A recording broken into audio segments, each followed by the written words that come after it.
అలానే పెద్దలు సత్యమూర్తి గారికి, సోదరు శేషుకి శుభోదయం. వ్యూవర్స్ అందరూ కూడా శుభోదయం.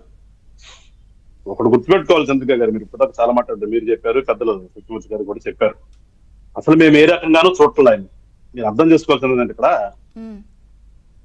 కూటమి ప్రభుత్వం అనేది అతను ఏ రకంగానూ చూడదలుచుకొని చూడడం కూడా ఈజ్ నథింగ్. వాస్తవం చెప్పాలంటే అసలు మేము అతను ఒక రాజకీయ నాయకుడిగా గుర్తించట్లేదు. ఆ పార్టీని ఏదో పెద్ద పార్టీ అని చెప్పేసి గుర్తించట్లేదు. దాని గురించి ఆలోచించేంత టైము లేదు, ఆలోచించవలసిన అవసరం కూడా లే.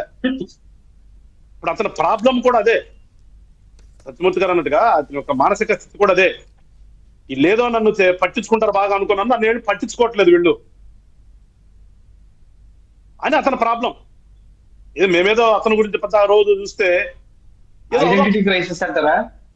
ఐడెంటిటీ క్రైసిస్ 100% రోజు. ఇప్పుడు అతన్ని మేము ఎప్పుడైతే వదిలిపెట్టేసామో అర్థం కావట్లేదు అతనికి. అర్థం కాక పాపం పడుతున్నటువంటి ఇబ్బంది తప్పితే అంతకుమించి ఏమి కాదు. మేము పట్టించుకోవాల్సిన అవసరం లేదండి. సీరియస్ గా చెప్పాలంటే వాట్ ఈజ్ 2.0 నాది జీరోనా ఏమంటారు 2.0 ఏంటి అసలు 2.0 అంటే ఏంటన్నా? ఓలేంటి ఏదో సరే మళ్ళా అటు పోతే వేరే రకంగా వెళ్తుండే కానీ వద్దు. ఇప్పుడు ఏంటి ఆయన చెప్పదలుచుకున్నది ఏంటి? ఏంటో నన్ను చూస్తారు, ఎవరిని బెదిరిస్తాడు అతను అంటే పాపం వాళ్ళు ఆయన ఏమో ఏదో చేసేద్దాము, ఏదో అందరు ఎరగొట్టేస్తాను అని మాట్లాడదామని ప్రయత్నం చేస్తే దాన్ని సరి చేసుకోవడం కోసం వీళ్ళు కార్యకర్తల కోసం అని కలుపుకున్నారు. పాపం చూశాను పేపర్లు ఇప్పుడే.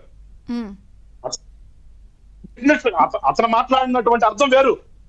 నేనేదో మళ్ళీ అధికారంలోకి వస్తే వీళ్ళందరినీ ఏదో చేసేస్తాను అనే భావంతో ఆయన మాట్లాడాడు. దాన్ని సరియాలి కదా మరి అనుకున్న వాళ్ళు. మళ్ళీ జనంలో అది వెళ్ళకూడదు కదా, ఎందుకంటే ఇప్పుడు వరకు కూడా అతను ఏదో పాపం ఎక్స్ సీఎం రాజకీయ నాయకుడు అనే ఒక ఆలోచన ఉంది కాబట్టి దానికోసం కార్యకర్తల కోసం అంటే కార్యకర్తల కోసం పనిచేస్తే నీకు ఓట్లేసే మరి నువ్వు గెలవాలంటే చాలా ఓట్లు కావాలి కదా. కొన్ని లక్షల మంది ఓట్లేరు కదా, మరి ఈ లక్షల మంది నువ్వు ఏం చేస్తావు? వాళ్ళు వదిలేస్తావా? అంటే నీకు అధికారం అనేది దేనికోసం? నీకోసం. మొన్నేమో నీకోసం, రేపు కాలం వస్తే అది అది అది భ్రమేన అనుకోండి, అది పక్కన పెడదాం. అంటే నువ్వు చెప్పదలుచుకున్నది ఏంటో చూడండి ఒకసారి. ఆయన ఏం చెప్తాల్సి అంటున్నాడు, నేను వస్తే ఏదో చేసేస్తా అందరినీ, తర్వాత నా కార్యకర్తలను చూసుకుంటా. మరి వాట్ అబౌట్ రిమైనింగ్ పీపుల్? అతని యొక్క మానసిక స్థితి చూడండి ఏ రకంగా ఉందో. ఇంకా మీరు లాస్ట్ లో ఒక మాట మాట్లాడారు, నేను కూడా ఇది తిన్న తర్వాత ఉదయం వస్తా కార్లో అనుకుంటూ వస్తున్నా, అదేదో ఏదో పెట్టారు నిన్న రాత్రిలో చూపించారు నాకు. ఇప్పుడు కార్యక్రమంగా మా పిల్లలు కొన్ని ఈ నవ్వుకునే వీడియోలు పెడుతుంటారు. ఆ కోయి అనేది వచ్చింది కదా ఈ మధ్యలో, ట్రెండింగ్ అవుతుంది బాగా. 100% అదే పెట్టాలి ఇప్పుడు ఇతను కూడా. నిజంగా అది మన వాళ్ళు ఎట్లా పెడతారో కూడా ఈ పక్కన పెట్టాలి ఇతనికి. ఏంటండి ఇతను చెప్పేది? మళ్ళీ అదే భాష మాట్లాడుతున్నాడు. ఇంటికి బేకలేరు, ఇంకోటి బేకలేరు. ఇది ఒక దౌర్భాగ్యం ఏంటంటే ఈయన ఒక ఎక్స్ సీఎం అని చెప్పుకోవడానికి ఆంధ్ర రాష్ట్రానికి అది దౌర్భాగ్యం. ఇంకా రాజకీయ నాయకుడు, రాజకీయ నాయకుడు లక్ష్యాలు ఉండి నీది ఒక పార్టీ అనుకున్నప్పుడు ఎట్లా ఉండాలి?